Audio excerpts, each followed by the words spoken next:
Hello everyone. Today we are reviewing a book called A Brief Guide to Philosophical Classics from Plato to Winnie the Pooh by James M. Russell.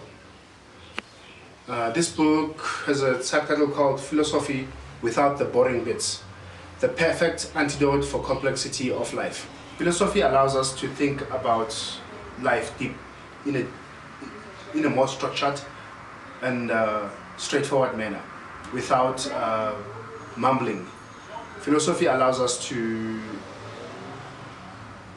look at life and say, can I take a step back? Can I see this world the way it's supposed to be seen? Is this how XYZ is supposed to be done? That's the role of philosophy, to allow us to pause and not to just stumble on life and live out of our instincts, but to think about our life. So what I like about this book, Philosophy Classic, A Brief Guide to Philosophy Classics, is that the chapters are quite small. It covers about 30 philosophers or so. Actually, no, it covers about 66 philosophers, and it's grouped into several sections.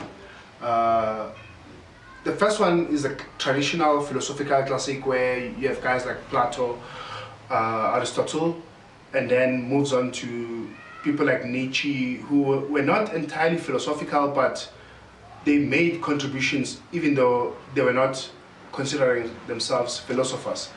And then it moves on to people like Sun Tzu, who did philosophy in a manner whereby they were trying to tell us how to live life.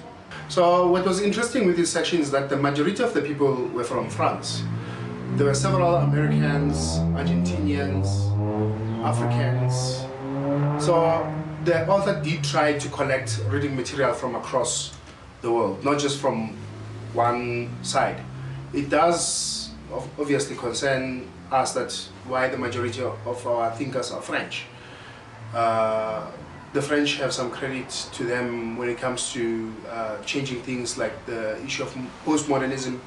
It was initiated by the French philosophers, so it may follow that the author may have been influenced by something like that, because the French philosophers, we see their influence around us today in terms of postmodernism.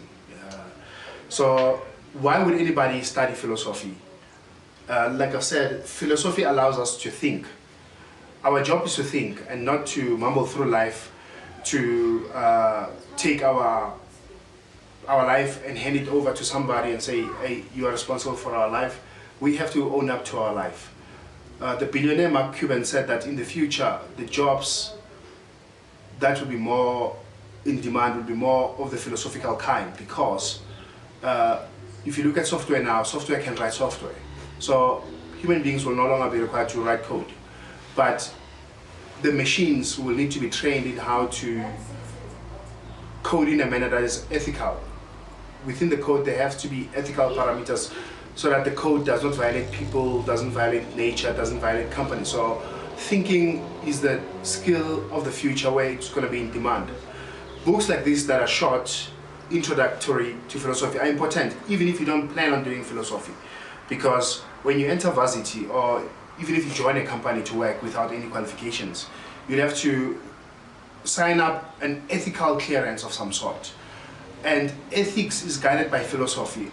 When you look at the ethics of utilitarianism, the teleological ethics, all of those kinds were developed by several people, and you have to weigh them and say, how am I going to respond to this situation ethically? So all of us need to understand philosophy. At university level, I encountered some of my colleagues were battling with philosophically based topics, because they were encountering them for the first time. So if you encounter a topic for the first time, it is much more difficult for you to understand it than if you read it for a second time. Studies were done whereby people, they would read a sentence and then they'll be timed. And the second time they try to read the same sentence, the speed improves. So as the speed improves, even if the words are turned upside down, they tend to read them faster, because human beings once you encounter a topic, it's no longer as difficult as when you first encountered it. So if you want to learn anything in the line of philosophy, there are many books. Like this one is called Philosophy in a Week. So it's got 7 chapters.